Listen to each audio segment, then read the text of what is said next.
You can't have an easy life in a great character. Show me a trust fund kid that inherited a bunch of money, and I'll show you someone mentally tortured. It's not the pursuit of happiness, it's the happiness of the pursuit, right? It's that thing, and it's not like, you know, the self-help, it's not the journey, it's the destination. It's not either the journey or the destination. It's who you become on the journey. And here's the terrible thing about life, it's self-assignment. You have to make the decision whether you want to be a badass or whether you just want to be mediocre and everything's okay. But being a badass hurts real bad. And that's why I didn't want to do it. That's your moment. It's not that all is lost. When you're feeling the most trapped and down and nothing can go right, I feel like those are the moments that define you. Those are those character canon moments that are like, what am I going to do now? You know, how do you respond to that?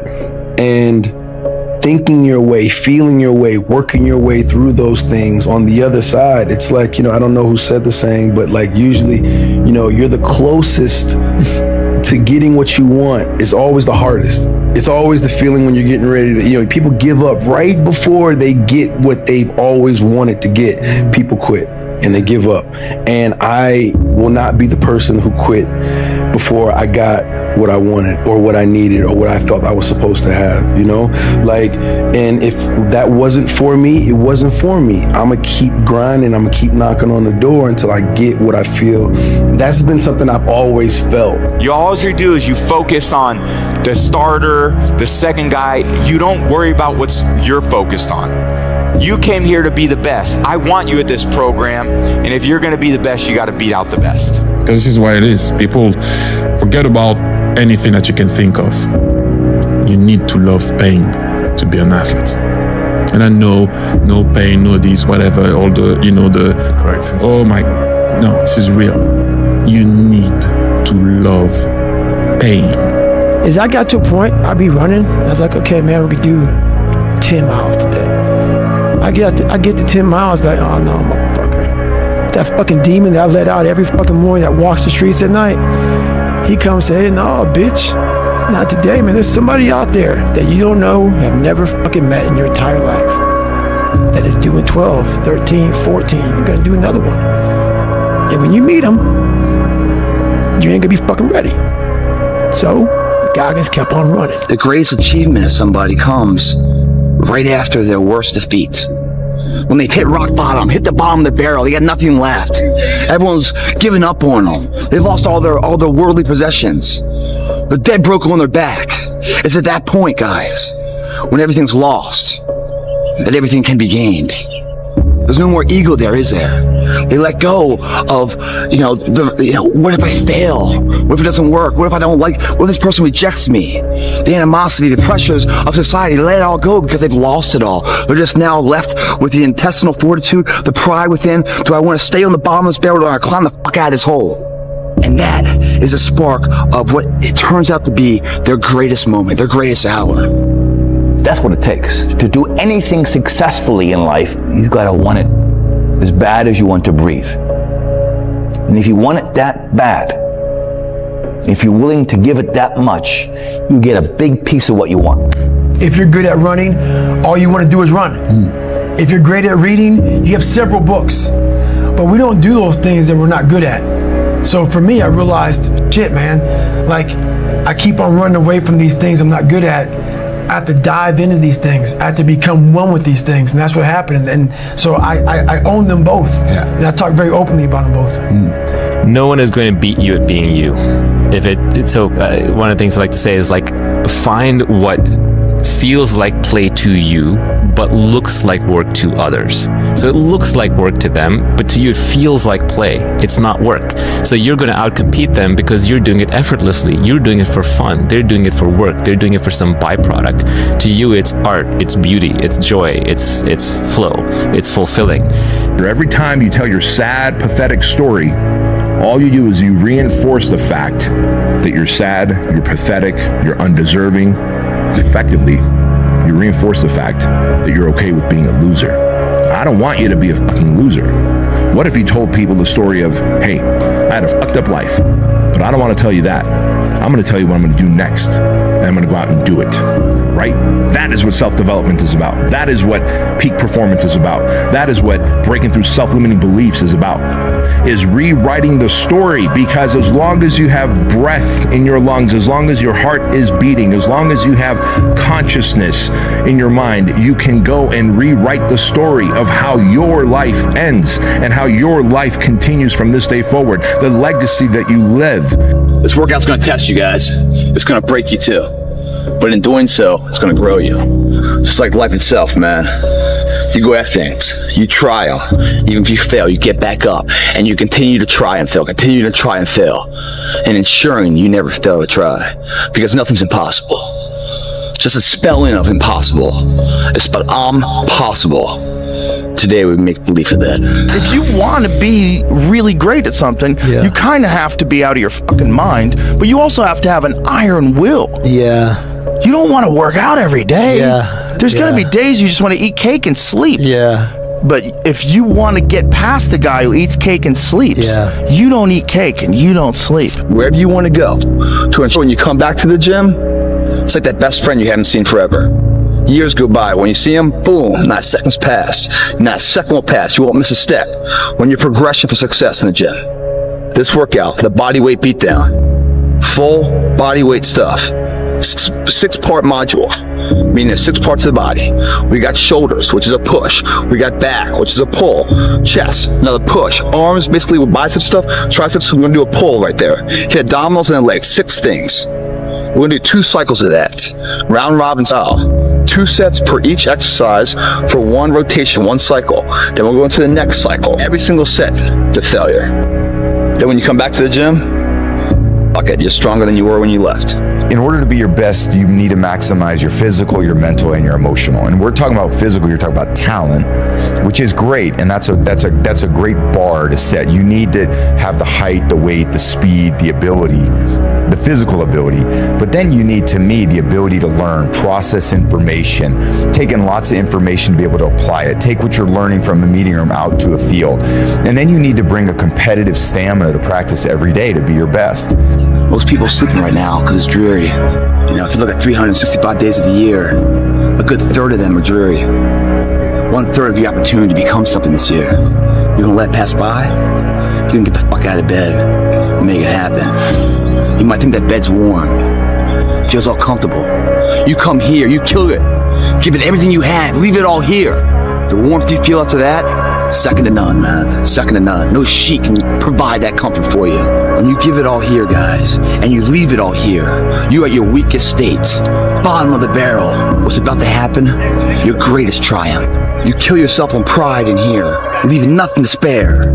What's gonna come? The growth of opportunity. But if you think about like a workout, a sprint, a whatever, it's like, did you really go 100? Like, did you really lock in your mindset and say, if this was for everything, if the end state meant this, like, you know, my kids' lives are literally on the line. If I do not run at absolute 100%, how far would I dig in? How far would I go? How hard would I hit? Like, how hard would I go? Like, what does 100% look like? And a lot of people never touch it. They never understand their full capability, their full threshold, because they never reach it. They've never sit down, they've never connected mind and body and gone, what is 100? Like, what is absolutely everything? I feel like I did it for a long time. I'd save it for tomorrow. Like, I'd save it for the next time. Like, I'm gonna save a little in the tank. What if you never have an opportunity to use anything in that tank ever again? What if today's the last time you're ever gonna do it? I knew I was going to do something different, and I knew I had to put like my heart and soul into this bodybuilding. I had to change my life. I had to. I didn't want to. I had to. It was my destiny. And honestly, like, looking back on my life, it's almost like a movie that played out, that was predetermined. Deep down, I knew this was going to happen. I knew that I was destined for something different. And that was the motivation. Change my life, get out of this, everything what's around me. I don't want it. And for me, this was a huge motivation. Do or die, really, like, this is not for me. So, and this is what I'm supposed to do. This is what I'm good at. And I love doing it. The point is that there's some games you don't get to play unless you're all in. And the other thing that's so interesting about being alive is that you're all in. No matter what you do, you're all in. this is going to kill you. So I think you might as well play the most magnificent game you can while you're waiting. Because do you have anything better to do? Really? Why not pick the best thing possible that you could do?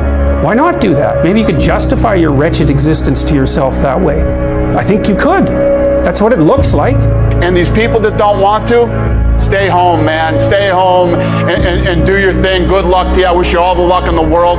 There's going to be a small group of hungry savages out there that are going to run every one of you over, and you can sit home and you can cry and complain about how you didn't get yours and it's because this person had this opportunity that you didn't have. It's all bullshit crybaby stuff that's going on in the whole world, like you said, but more so in the United States like I've never seen before. And I want to see you develop into the 2.0 version of yourself, and that only happens when you are ready to let go of living like an average human and start living like a savage who deserves success, abundance, happiness, security, prosperity, legacy, meaning, fulfillment, significance, purpose. Doesn't that sound fucking sexy? Like you're either gonna play video games sitting on a couch having fucking Cheeto dust in your belly button. That's gonna be the highlight of your day, telling your sad victim story to others. Or you could literally take the pen back and start rewriting the story of how your life goes from this day forward. That takes fucking work. And if you're willing to do the work, you will achieve the outcome. It's so easy to be great nowadays, my friend, because most people are weak. Most people don't want to go to that extra mile. Most people don't want to find that extra because it sucks. It's miserable. It's lonely.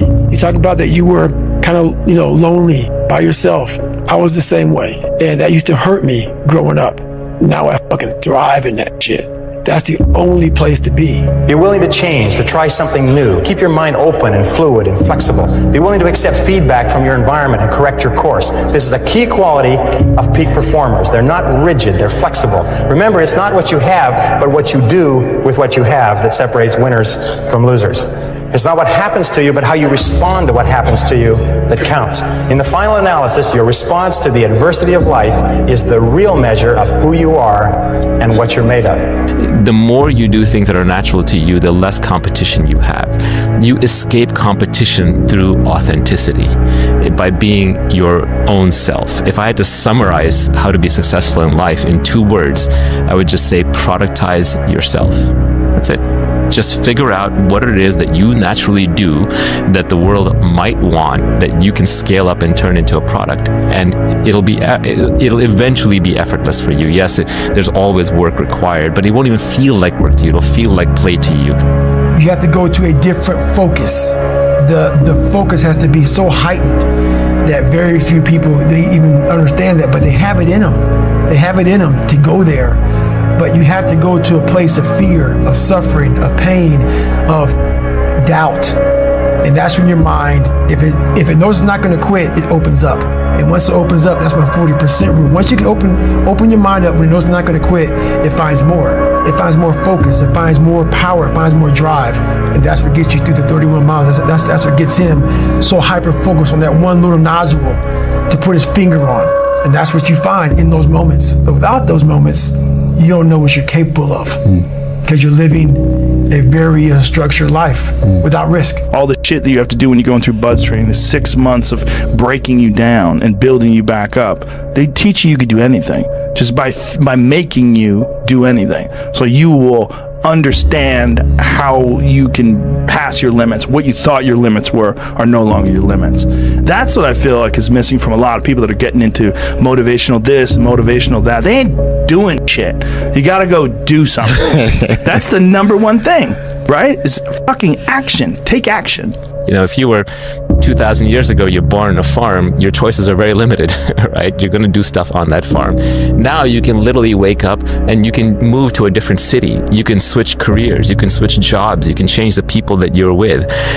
You can change so many things about who you are and who you're with and what you're doing, that there is infinite opportunity out there for you, literally infinite. And so it's much better to treat this like a search function, to find the people who need you the most, to find the work that needs you the most, to find the place you're best best suited to be at. And it's worthwhile to spend time in that exploration before diving into exploitation. The biggest mistake in a world with so many choices is premature commitment. If you prematurely commit to being a lawyer or a doctor, and now you've got 5 years invested into that, you might have just completely missed.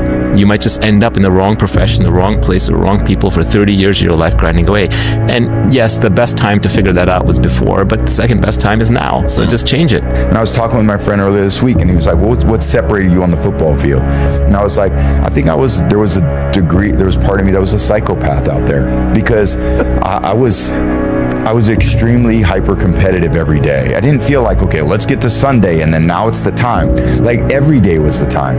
And every day is the time to give your best. And even if it's practice, do your best in practice. And I learned that in college.